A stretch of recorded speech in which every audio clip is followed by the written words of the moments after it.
Well, hello, and welcome back to another episode of How They See Us. My name is Denise Hurd, and if you're tuning in for the first time, thank you so much for joining us. If you are a returning listener, thank you so much for your continuous support. For those of you all that don't know, How They See Us is a series where we invite industry leaders to discuss how they navigate public perception challenges within their fields. Last week, we had a chance to speak with historians Dr. Charlene Fletcher and my very own sister, Dr. Dawn Hurd Clark, to talk more broadly about the history of Black history and its importance.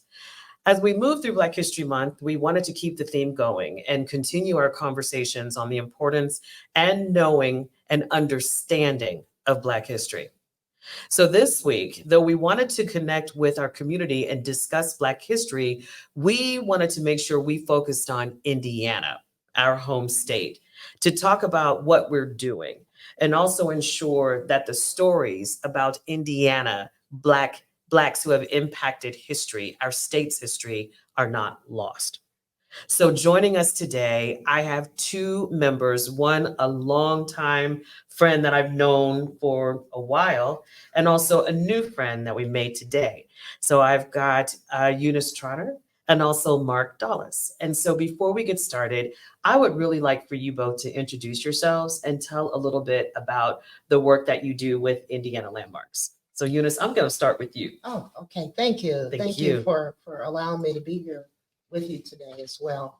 So I'm a multi-generation Hoosier, IU grad, Martin University grad, Webster U grad, mom, grandma, great grandma, former journalist, current journalist, former owner of the Indianapolis Recorder, Mm-hmm. author, historian, some of my new titles, and currently the director of Indiana Landmarks Black Heritage Preservation Program. Mm-hmm. And my work there is to uncover, document, and preserve or restore Black history Mm-hmm. and heritage sites, Mm-hmm. as well as just the history where there's no evidence of the site. Right, right. A lot of our history and heritage has been erased in terms of the physical evidence, Mm-hmm. out of sight, out of Out of mind, mind. right, right, So, right. so that's part of my work. Mhm. I'm uncovering that history that has become out of mind, out of Mhm. sight. So I'm going to say it now in case I forget at the end. Thank you. Thank you for making this commitment throughout your entire life to tell stories. You know, that is a lost art in many ways. And you have literally, for those of you all that don't know Eunice, you need to get to know her because she is a storyteller and very passionate about our community and making sure the truth is told about our community. So thank you Well, thank you. so much for joining us today. And I'm really looking forward to our conversation. Thank you. You are welcome. And so, Mark, I would love for you to introduce yourself and tell a little bit about the work that you're doing at Indiana Landmarks. Yeah, well, I'm Mark Dollase, and I'm an adopted Hoosier. Well, we are happy to have you in the family. I was originally from Texas, but I went to the University of Nebraska to become a historian and professional historian, and came to Indiana to go to Ball State University. What do you all say? Chirp, chirp? Is that what you all Yes, say? I think so. We fly. But to go to Ball State through their College of Architecture and focusing on historic preservation. That's awesome. And so I've been in the state most of my career ever since, and very much have enjoyed living in different parts of Indiana and Mhm. getting to know everything from South Bend to Jeffersonville to Terre Haute, and That's now awesome. here in Indianapolis. So That's awesome. Well, my sister went to Ball State, so clearly Ball State is producing graduates that are very committed to preservation, yeah, which is so, so important. So kudos to them for empowering you and igniting that passion inside of you all.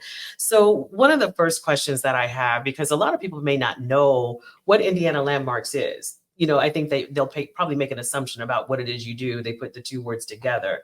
But I would love for you all to unpack that a little bit more and talk about what Indiana Landmarks does, the work that you do with respect to preserving and also promoting historical landmarks across our entire state. Okay. Sure. Mark, you want to take that on? Mark is expert preservations too, by Got the you. way. Got you. He doesn't. He's really like- modest. He's yeah, really he's modest. modest, but he is one of the top experts in the state. That's being awesome. Preservationist. But he's been with landmarks far longer than me. Well, I know exactly what landmarks has done. Got you. We'll be doing, I think. I will stand aside for Mark. Awesome.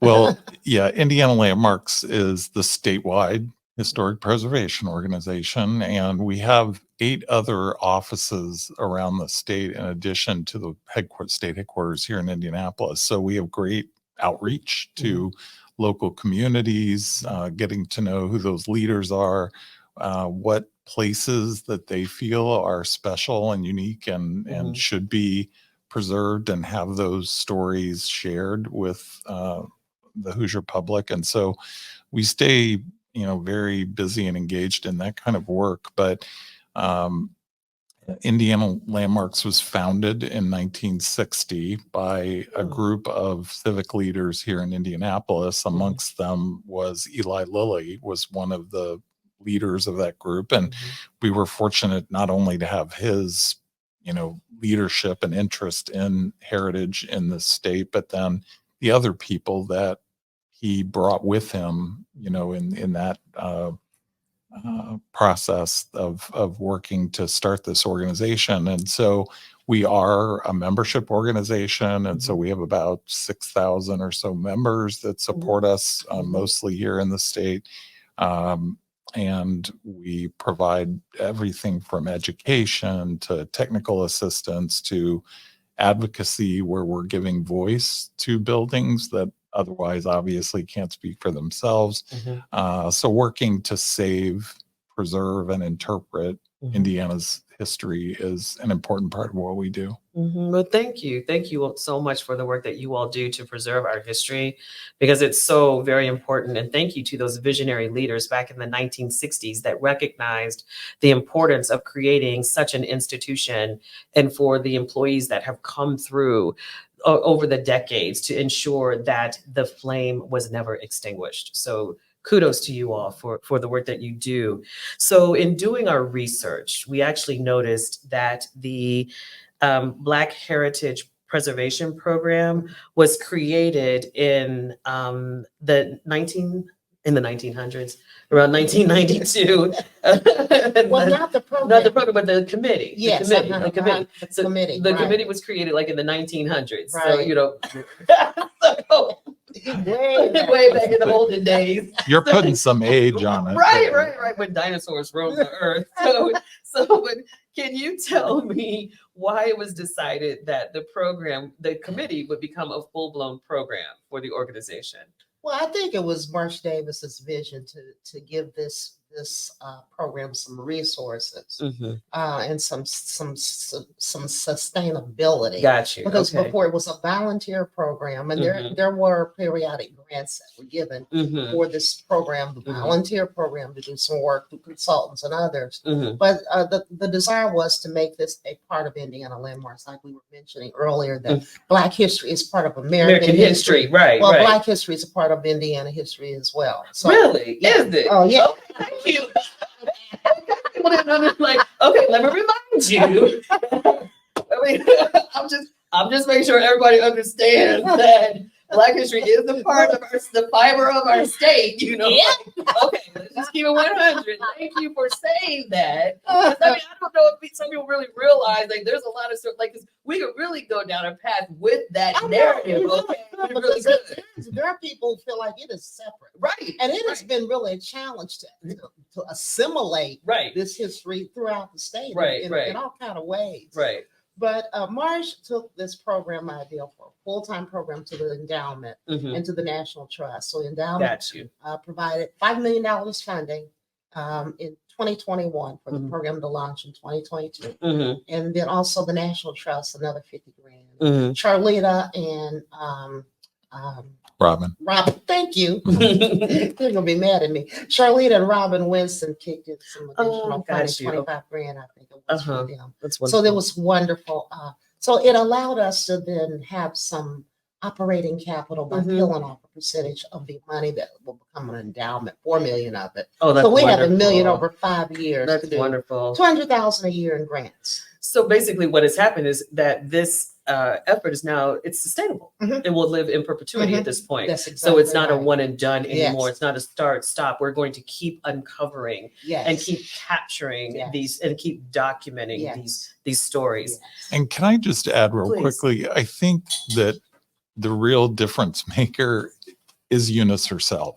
I told you Because she's a storyteller. I She know. always Well, has been. you know, Always. I was involved with the African American Landmarks Committee, as we called it back in those ancient times, the 1990s, and Back when the dinosaurs were all red. yeah, Just saying. all the way up until when Eunice came onto the scene with us. And one of the questions I asked myself and even some of the committee members was, how do we engage the African American community? It's so Mhm. great to say, oh, you got an African American Landmarks Committee, but if you Mhm. don't have the actual Black community involved in And trust. the process, oh and yeah, trust. And exactly. trust in the process. Yes. And so that's what Eunice has done, is Mhm. take the program to, an Mhm. entirely different level Absolutely. of building that trust Right. with the communities, Right. creating local organizations that Mhm. in those communities focus on Black heritage, and it's being driven by the Black community in Mhm. those cities and towns. So Mhm. I really think, and she's done it in such a short amount of time. That's what Amazing amazes me, is body of like a work. year and a half that Mhm. she's been with us Mhm. has already made a significant difference. Well, you all did something that a lot of organizations fail to do. Not only did you put a person of color, a Black person at the helm, you put a person that we trust. Because sometimes we'll just put a person there because they are Black and they okay, go forth and conquer. And the community says like, I don't even know. We don't like them. Like Right. they're not getting invited to the family reunion. They're not coming to the cookout. But we trust Eunice because we know what she's done in this community. We know the work. Her reputation precedes her. And so a lot of the relationships that Indiana Landmarks needed to cultivate, she already had. So she could just bring them in the door with her, and even she could check us too, like, okay, now you all are going to give Indiana Landmarks a chance, and and I'm going to be that connective tissue for you so that we can do this work. Just trust me, and because we trust her, we trust the organization. Oh, that is so nice. Well, That's the truth. That's the truth. and I will add that, through this network of regional offices that we have around the state, this is where we're doing a lot of that work at the local level. Yes, But at the same yes. time, we need to build those bridges with the Black community Absolutely. in whether it's Fort Wayne or Evansville or Terre Haute or wherever. And Right. Eunice has been at the forefront of helping all of our staff throughout the state to accomplish those goals. So, That's really awesome. And yeah. thank you for being receptive to Oh. the counsel that she brings to the table. I would love to talk a little bit about the approach that you all are taking in the work that you're doing, the approach that you're taking in really preserving Black history and to ensure there is a more inclusive representation of our states, because as you said, we have been a part of the state for a little while now, our cultural heritage. Can you all talk a little bit about the approach that you're taking to this work? Well, my approach is to teach a man to fish. Mm. They'll never be hungry. Right. Having come from a Garveyite background as well, I grew up with the instruction from my parents that you don't go looking and asking to get it yourself. Like James Brown says, to open up the door, I'll get it myself. Right. So in doing that, my strategy has been to build capacity for doing the work. I'm a one-man person here. Even though we have help from the regional offices, we need people who have feet on the ground in these cities all over the state, because Black heritage is all over the state. Right. And we're creating capacity building incubators, if you will, through these various organizations. So now we have a BHPP Knox County, a BHPP Black Heritage Preservation Program. Thank you. Fort Wayne, a BHPP Gary, Hammond, Marion. So we are now in 10 cities around the state. Oh, that's wonderful. So these are loose, small groups of people who are now doing the works in their community. So what is that work? Well, in Knox County, they're doing history harvesting. and they're digitizing Black history there. You know, that Knox County is an early Black history site. They're also creating a museum space within their existing library system Oh, that's where wonderful. there'll be a Black history museum there in Knox County, Vincennes, Indiana. That's wonderful. Fort Wayne has done a survey of a community and is now working with the city, which has never before happened, to identify the Black heritage sites in Allen County. Gary is doing a number of things. We have a huge project going on in Gary now to save Gary Roosevelt High School, the building. That's You know, the school closed some years ago. Yes, I remember And that. it's just been sitting there, Yeah. deteriorating. You know, next comes the demolition. Yes, I was going. Yeah. And so Yeah. we are trying to look at reuses for Gary High School. Lafayette, we're doing a survey to identify the Black heritage. Marion, we're working on a Plato church. Sam Plato was a Black architect, first licensed in the state, who designed buildings in Marion and other parts of the state, and also in Louisville. He's really known in Louisville.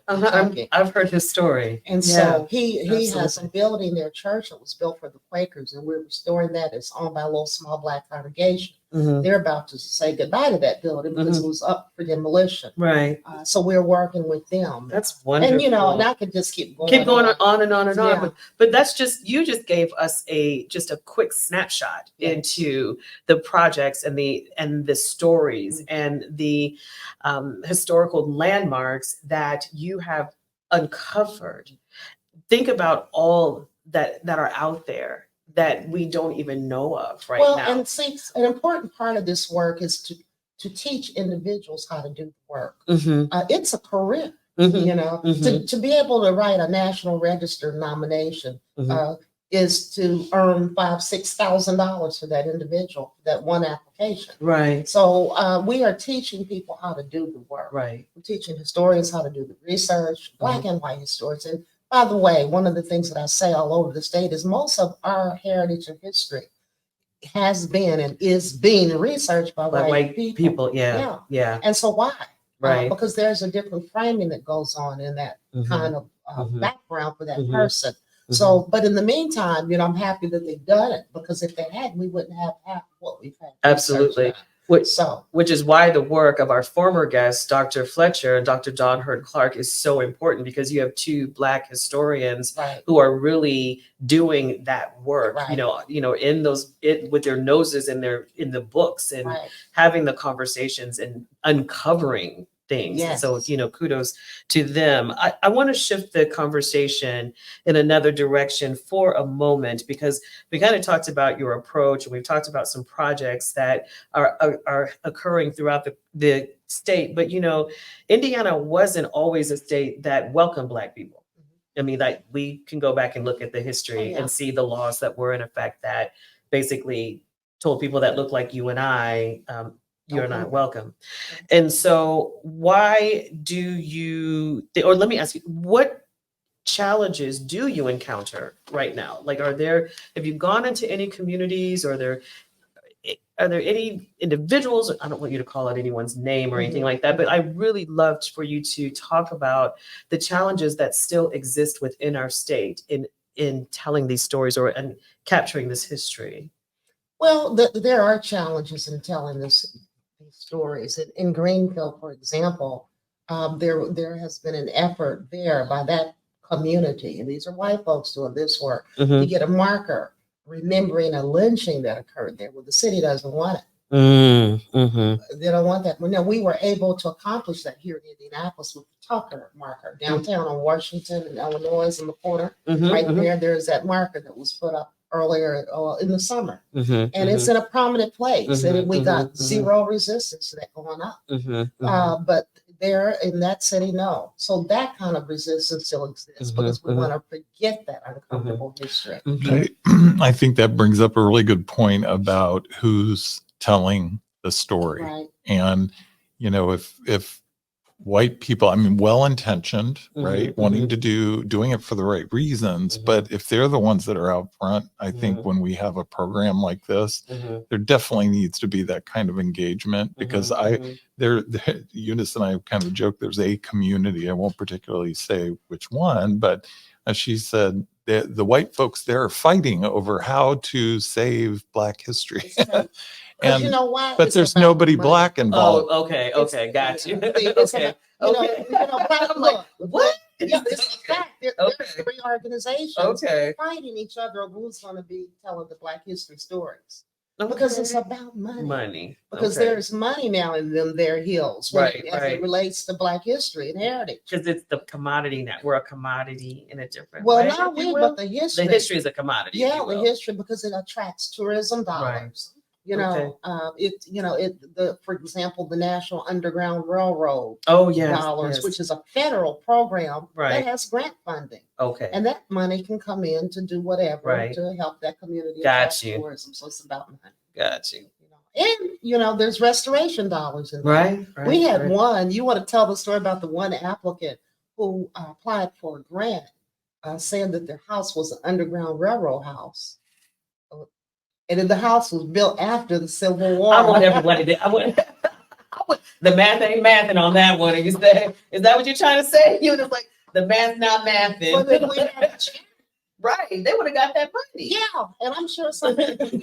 Look, And we're not talking about peanuts either. We're talking about several $1,000s. Wow. Wow. So wow, it's wow. about money. Okay. Okay.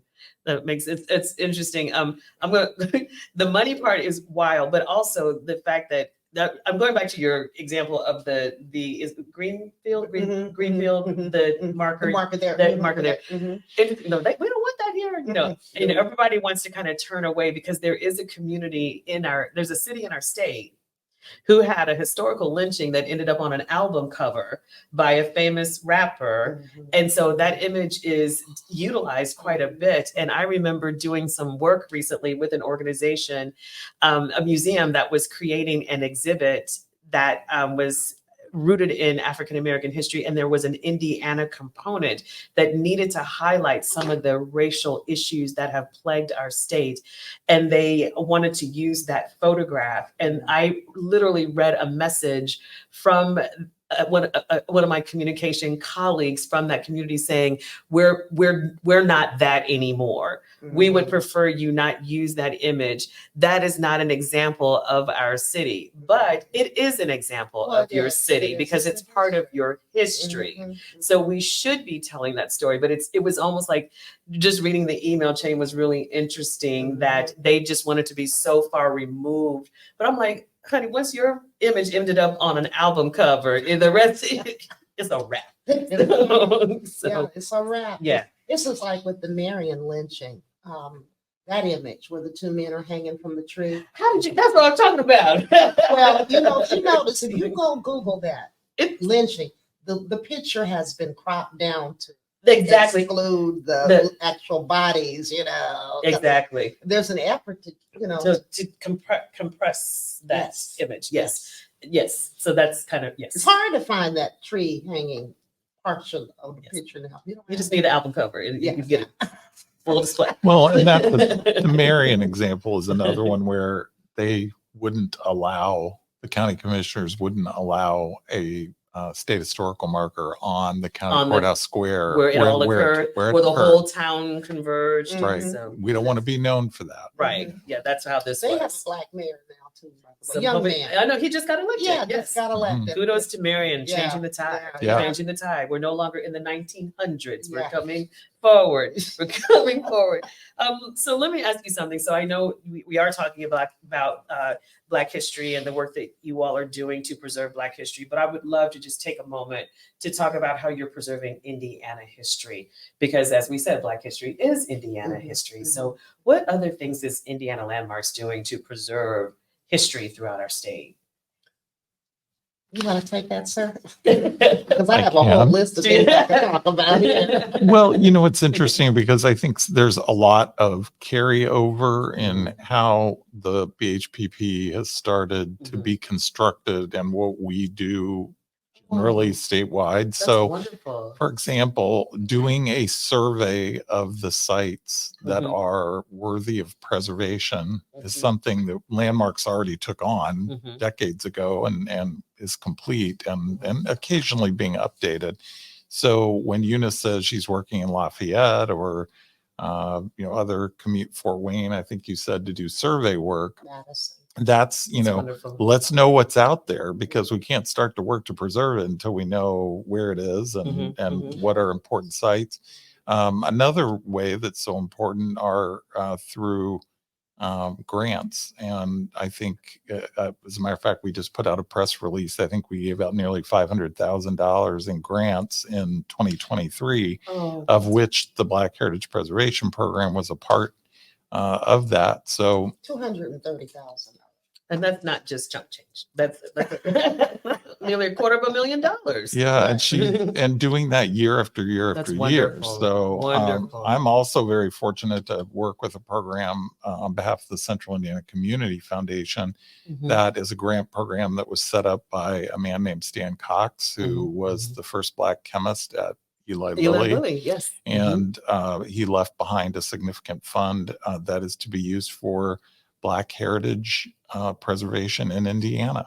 And it's very broad. And so we are just about to launch our grant cycle for 2024 for Cox grants due April 1 for projects, capital projects all around the state. And so Stan was very much a visionary for preservation. That's and awesome. Together, these programs represent $500,000 in grant funding for Black heritage sites around the state. And that's unprecedented. That is unprecedented. And I don't think, We want more money. We're not doing, we want more. You have not because you asked not. Right. Let's start there. But and I think, if I'm not mistaken, and I want you to toot your horn, I think you are the only organization allotting this magnitude or this size of funding for this type of work. In Would the that be country. in the country? Yeah, in the country. Oh, my in the good- country. in the is country. looking at us. Oh, Yeah, so in once the country. again, creating a model for the rest of the nation, which is what we pride ourselves on doing here in Yes, Indiana. that's right. So you all are doing really groundbreaking work, it sounds like. We are. That's so awesome. Yeah, and That is really awesome. I didn't say it earlier, but Indiana Landmarks is the largest statewide historic preservation organization in the United States. So we're very proud to have that right moniker here in our backyard. right here in our I see backyard. people say there's nothing going on in Indiana, that we're not the leader in anything. You looking in the wrong direction if you think that, because look what's happening here. Exactly. I mean, this is amazing work that you all are doing, and you all are unsung heroes in this effort. So thank you so much. Thank you, because this work that you are doing is going to impact generations to come. I always say it's not what we're doing now. What we're doing now is great. But what's it going to do to impact the future of others 10, 15, 20, 30, 50 years down the road? That's where we all need to be focused. Yes. And that's where you all are focused. Yes, So I say thank that. you. Yeah, that's Thank you all exactly what I so said. much. This work does have generational impact. It does. It does. Imagine kids going on field trips and going on walking tours in cities throughout our state and really seeing the true stories of those that settled in Indiana, Yes. that Exactly. call Indiana home. Right. So we're working on a tour for Indiana Avenue now. That will be a virtual tour where you take the telephone. handheld. Yeah, Yeah. that's We're wonderful. doing that now. We're doing it in Madison. We're going to be doing it in Fort Wayne. We have done it in Fort Wayne and Evansville. Oh, that's wonderful. We are working to get national register and state historical marker status for St. John Missionary Baptist Church, School 26, School 56. That's wonderful. The whole Martindale area that's now called Martindale Brightwood. Right, Actually, right, historically, it was right. Martindale. Right. No Brightwood. Right. Two separate communities there. Right. But so we're working on getting that designated as a historic That's awesome. district. So. Well, we are almost out of time, unfortunately. And so, we could go on and on and on and on, but we've talked about a lot. And so I guess the thing I'd like to give you all an opportunity to do as we close things out, what can we as a state do to help you? Once again, you have not because you asked not. So in the time we have left, can you all talk about what we as residents of Indiana who call Indiana home, what can we help to do to elevate the work that Indiana Landmarks is doing and the work that you're doing as well, Eunice? Well, I think from my perspective, we can share our stories, because this history begins within families, within individuals, and extends out. So we can then also share our stories with our own family members. Because when our children know who they are, they have more self-confidence, they have fewer behavioral problems, knowing their own genealogy. You can also give, to Indiana Landmarks Black Heritage Preservation, because it takes money to do this work. It does. And then, you can also share the fact that this is a whole career field for young people. Right. Architects, archaeologists, historians, public historians, city planners, all of those areas that our kids don't get introduced to. In fact, across the nation, only 2% of the people in this industry are people of color. Oh my goodness. So if you think about Indiana, how many Black historians are here in Indianapolis? I can count you all on one hand. Well, and that's so there is a huge need for that. Right. So our kids have to know that history is not boring. Right. And that is so important, that we show how they fit in, how their families fit in, that it is a part of the full story, not just some Black history, slavery here. That's all we have. We're more than slavery. Right. Yeah. Of course. And we all knew that, but yes. that's not just our only part of history. That's right. So, Yeah, I think the most important thing is just become engaged in some way, whether it's attending an event. Eunice is having a fantastic event. Is it on February 1st? I think. Yeah, so it already happened. So I was there. I saw it. It was great. Thank you. This one's coming up. So February the 1st. So we're gonna pause that for a second, because you don't air till after February 1st. So Oh, that's why I'm guiding you down that I'm path. sorry. That's okay. It's all good. It's all good. It's all good. So let's pick it up from becoming engaged. And yes, you can go to lots of different events that Indiana Landmarks puts on over the course of the year. And you all had a wonderful event at the beginning of February, right? Where we talked about Indiana Avenue, what happened to Indiana Avenue. What really happened on Indiana Avenue. What really happened is standing room only. Yes, so it's a great event, and people were clearly interested in hearing the stories about what really happened. Right. We've got a movie being shown on the 22nd.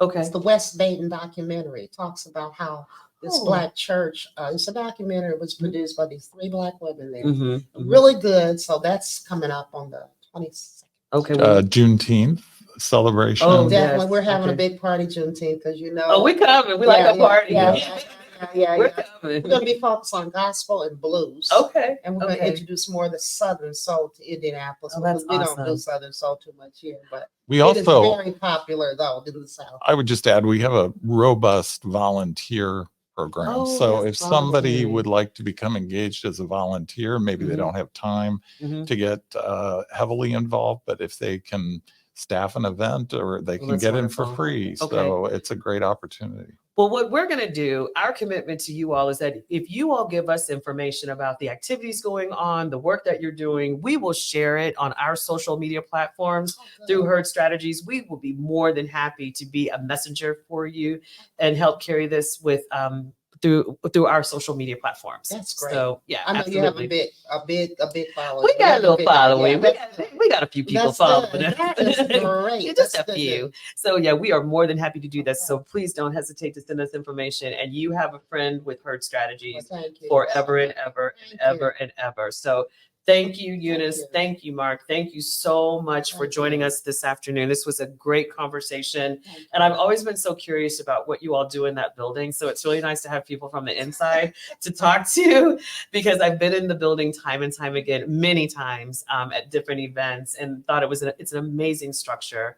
It has a really great feel to it, if you will. It really does. A really great energy to it as well. So it's really wonderful to hear your insight. I can't thank you enough.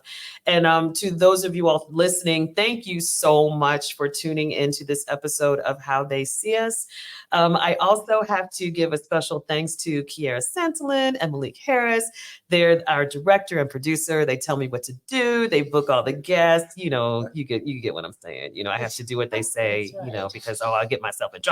So anyway, don't forget to subscribe to How They See Us, our podcast series, which is available on all podcast platforms. And until then, take care, and I will talk to you soon. Thank you.